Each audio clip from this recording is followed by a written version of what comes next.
Hey guys, welcome back to Unboxing with Scott. So for today's video, we're showing you this inflatable baby swimming float. Alright guys, so this is everything you get inside. They give you a carrying pouch. This is the float itself, so we will inflate it so you guys can see what it looks like more.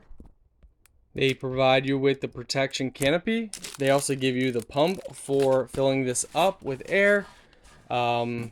So they give you all the accessories and everything needed. There's balls inside here that rattle.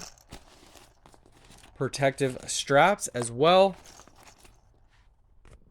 Alright guys, once inflated, your child would sit in there, and this comes up and locks in place so their feet go down to the left and to the right, as you guys can see, and your child sits in here.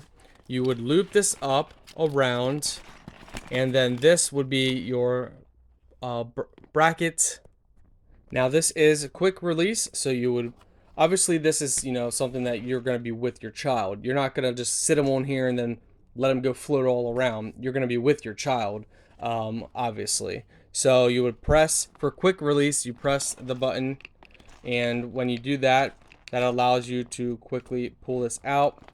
A little hard to do with one hand here, but just like that, pops it out, and you can quickly remove your child that fast. And of course, you have this piece as well, as a back, so you can actually have your child sit in either or direction. Most parents, I think, would put them straight down facing this way out, but it depends. I've seen people do both directions as well. So to recap here, you also have this back for protection, and this can actually go down under here. So your child would sit here, you have them, and you pull them, in the water, and yeah, it's simple to use and to set up. These hooks go in the side here as well on both sides. And you just, once you get familiar with how the child sits and how, everything works out good. You can also rotate this and move this around as well to another position, depends on how you're having your child sit.